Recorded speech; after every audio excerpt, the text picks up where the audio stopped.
Maine Coast Life. All right, it's Maine Coast Life. I'm Austin Sorette. Maine is dead, at least a grateful kind of dead. A Band Beyond Description is a Pine State tribute to the legendary San Francisco band. They've got a residency at Portland House of Music on Wednesdays running through September. Guys, thank you very much for spending your time with me. Hey. Thanks for being here. So what I'll have you do is introduce yourselves and what instruments you play in the band. Hi, Austin. Jeff Irish. I play rhythm guitar and an occasional lead vocal. My name is Jason Phelps. I do the jerrying in this band. I'm Chris Dow, and I play drums, and I have a vocal singing voice, too. Greg Goodwin, bass guitar. Cale Churchill, keyboard. All right, excellent. So let's start off with the question that we always ask. How'd y'all get together? Well, the first day of high school, I was walking through the parking lot late, and there was a long-haired dude sitting on the back steps smoking something, and he looked pretty cool, so I walked over and introduced myself, and Chris, we became friends at that time, and over the years we got to play some music together early on, and then not for a very long time, and then back together again. So it's been very cool. Okay. To be reunited. Did you guys bond over the Dead immediately when you first met each other? Yeah, it was Dead were very popular in our universes at that time. So Dead related. yeah, and Dead related music as well. exercises Yeah, totally. Because of course they were still playing, so we were going to see them regularly, and yeah, definitely. Now, I think, Chris, you and I were talking earlier, and this was, what, late 80s, you said? Yeah, started mid-'80s. Yeah. Okay. What was the state of the Grateful Dead at that time in the late 80s? Well, we're talking mid-'80s before that, the In the Dark album in like '87, and they got really, really popular. Finally had a top 40 hit and stuff. So we started seeing them a few years before that, and it was still very much, just Deadheads. It wasn't a big sold-out scene. Very much smaller scene. Yeah, it's definitely a smaller scene. It was palatable. It was cool. There's no violence. Nothing was stupid. And the more famous they got, the more people they got, and the more stupid happens. I don't know. Yeah, no, but it got pretty crazy for a while. Yeah. Did you find, and I'm assuming you guys went to high school in Maine? Yeah? Yes. Okay. Was there a big Maine Dead following at the time, or was it moving? Because when I think of music in the mid to late 80s, even on a national level, you had the Debbie Gibsons of the world and all that pop stuff, but that was also kind of when punk and metal and new wave and all that stuff was getting popular. Did you guys feel like you were on an island, or was the Grateful Dead somewhat popular up here?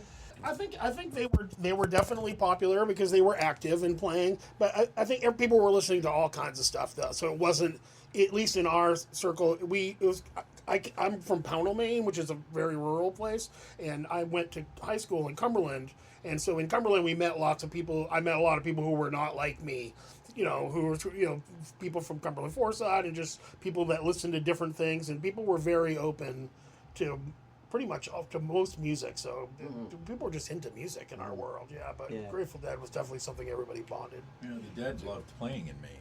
Yeah. They came to Maine 84, 85, 86. 3 years in a row.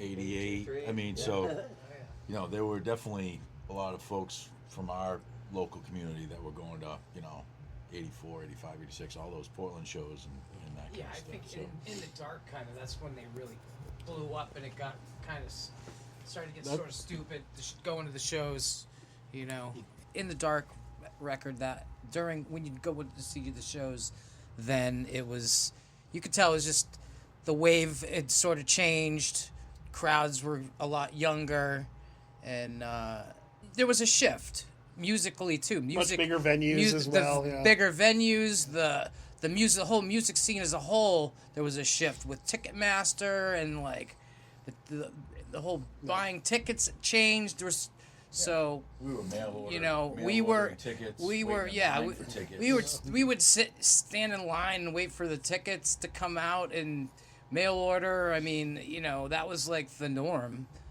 Started to get a little, by the 90s, it had changed.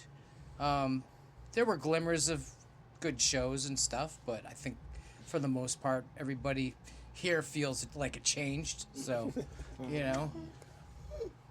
Sorry, for the audience, we're passing two mics back and forth to, really give paint the picture of how professional this whole production is. You guys had mentioned In the Dark a couple of times now. What about that album was so special?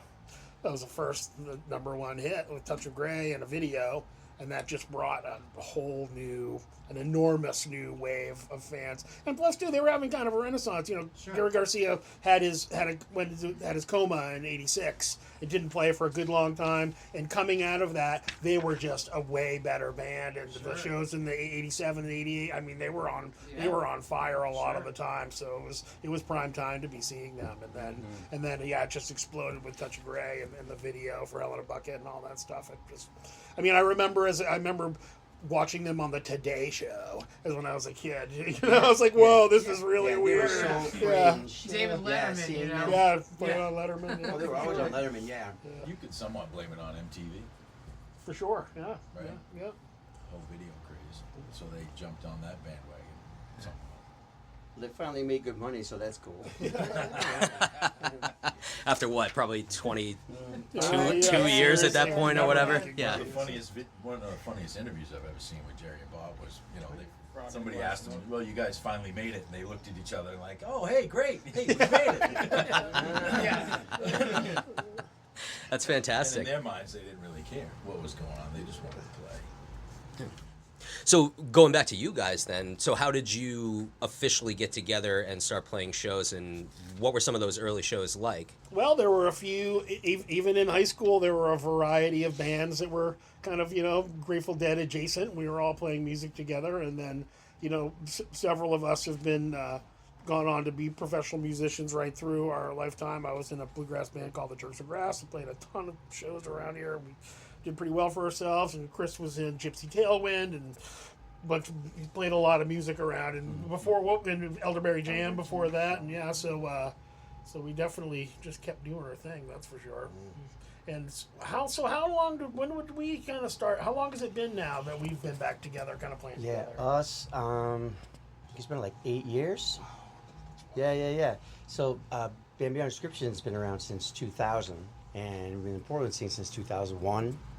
And this is the fourth, what you call it, amalgamation? Yep. Yeah, probably. People in the band, babies are born, life takes over, everybody grows, and I'm the only one that was there, like probably the second, third week of the band. So the band's kind of been coming and going. I'm sitting on my drum set. It's great. The people that we've had over the years, definitely. Yeah, and, for example, Cale is a good friend of ours. We played a lot of shows together. He's not currently a regular member of the band. Justin Maxwell is currently our full-time keyboard player, who is a phenomenal player, and he just had something else going on tonight. So it's just one of the cool things about this music. It's a lot like playing jazz or bluegrass, where people know the fucking repertoire. You don't rehearse. You show up and you play the songs, and you can just do it. And it's really exciting to do that. So it was super fun to play with Cale tonight. I'm psyched. Always Very is. psyched. Yeah. Always is. very So creative. brings a different energy, and it's a lot of fun.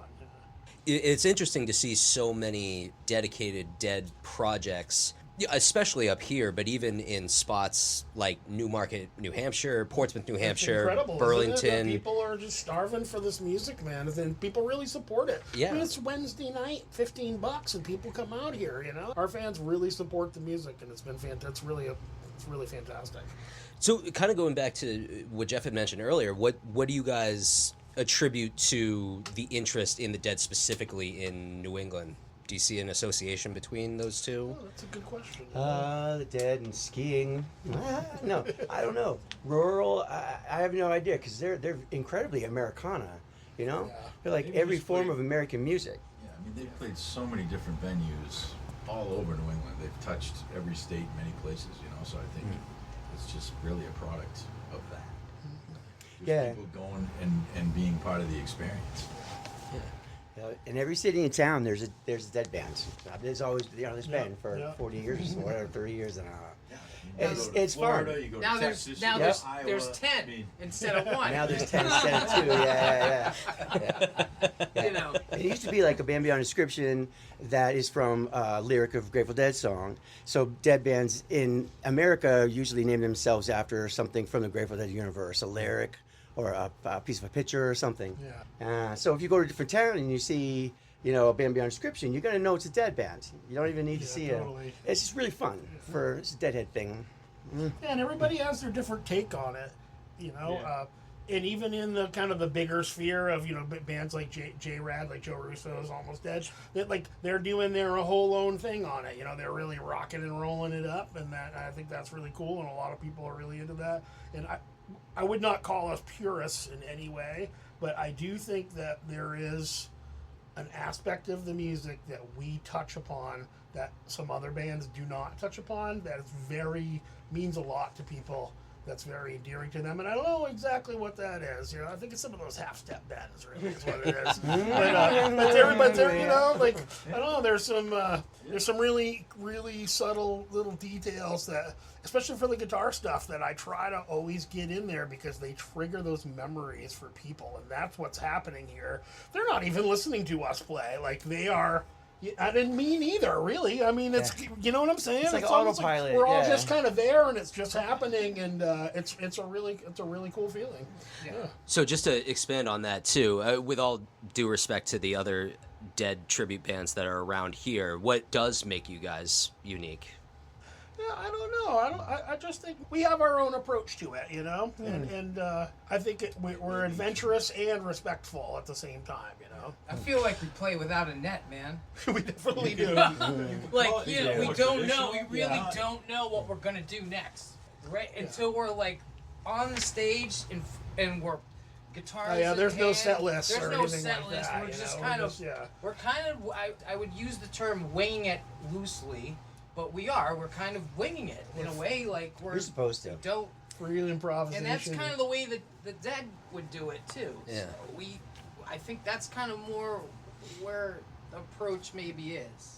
And really, we've all been playing so goddamn long that I don't think any of us are. We don't not worried about making a mistake or those things are just they're not in my universe. No, and everybody's supported. And you can go ahead, you can make a horrible clam. It's going to be okay. Nobody cares because the Dead did it all the time and they were really good at it. But that's what exploration and improvisation and trying to do new things. That's what it takes. You're going to burn a few fingertips sometimes, but it's all right. Jason, you had mentioned Joe Russo's Half Dead. They're a little bit more rock-oriented. When you guys go to an approach, a phrase that I had heard about jam bands in general, but the Grateful Dead specifically, was calculated chaos, where it is kind of following a very loose through line. Do you guys have a particular interest in certain characteristics of certain songs? Obviously, Joe Russo is a little bit more of the rocking side, but is there anything that appeals to you guys specifically in terms of the song selections or what you guys pitched like during practice and stuff like that? We kind of tend towards, I would say. Oh, sorry. Yeah, forgive me for making assumptions. But I would say, we kind of tend towards like this 70s Billy on the drums kind of thing. Like we're more like a jazz band, like a jazz ensemble than a rock band. That I think is our approach to what we're doing with the Dead. Whereas other people are more, and the Dead did that though. They had, in the 80s, they were a fucking rock band. Sure. You know what I mean? In 88, they were a rock band at times. Yeah, totally. I think too when we maybe start talking about new songs or just songs in general, we all like what we like. Meaning, if we mention a song, it's like then we reference what era. What? Because it's like you could be talking there about. Could be 6 or 7 different iterations of the same song. There's different keyboards. There's a whole different approaches. And the other thing that's cool about this band is we don't play songs we don't like. Nobody has to play a song they don't like, which I think is very fair. Veto power.